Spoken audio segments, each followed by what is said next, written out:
Ме ми го разправят жените, аз ти се печа там на шезлонга. Имаше джакузи за 10 човек, басейни, със солена вода. Всяка сутрин басейнът ти се пълнеше от поле. Пусни го за реклама на тези круизи. Малко да го напиш. И какво като се шукали да разбрах за там? Обясняваха си на кой колко е голям. Демек.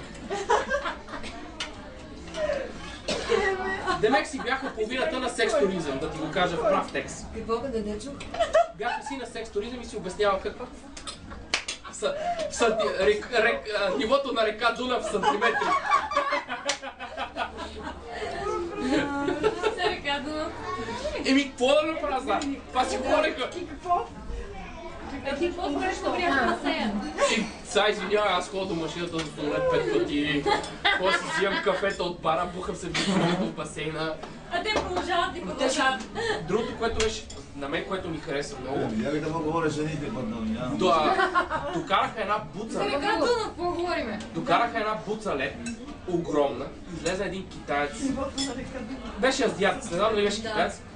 От готвачите. И извая една фигура от лед пред очите е така на всички. Направи един грифон с крилата, с човката, с главата, с краката, с всичко. То ми събра очите направо. С две длета, делка го половин час и го направи ебати фигура. И накрая грифона полетя. Е такава бучка лед седи, излезе се с една капа и го изчувърка. Половин час и го направи кафе.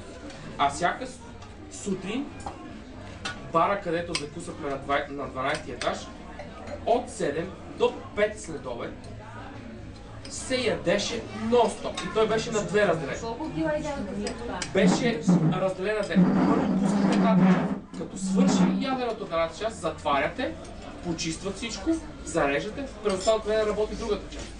И ние се редиме на опашците и това не ми харесва, това не ми харесва, това ми служете.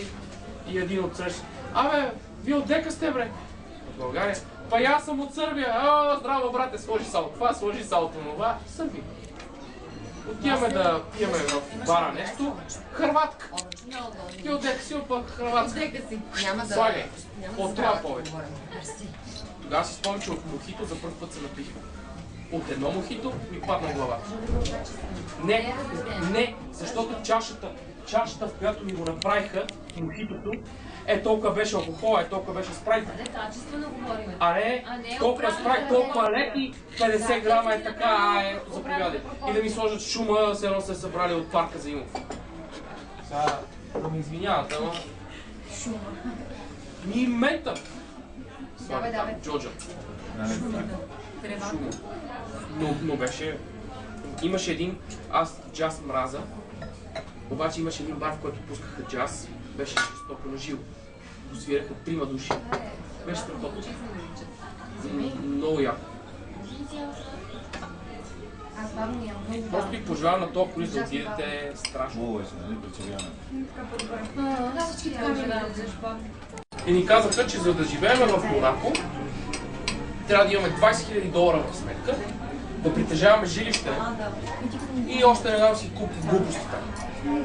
Където и това за нас е химера, че не е. Има много бульвари, Но видяхме яхтата на Унасис с златните букви.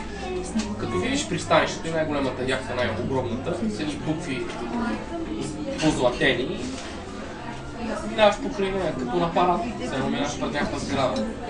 И там всичко, каквото е на паркинга е Ферари, Ламборджини, Ролс-Ройс, Бентли. Какъв тръбак? Няма такива Мазарати и всички ни спортни такива коли. И гледаш всичко, което е само 6-8 цилиндъра, което реве като изоглавено. Имаме си дори Ферарита, двама души вътре, едва се събират.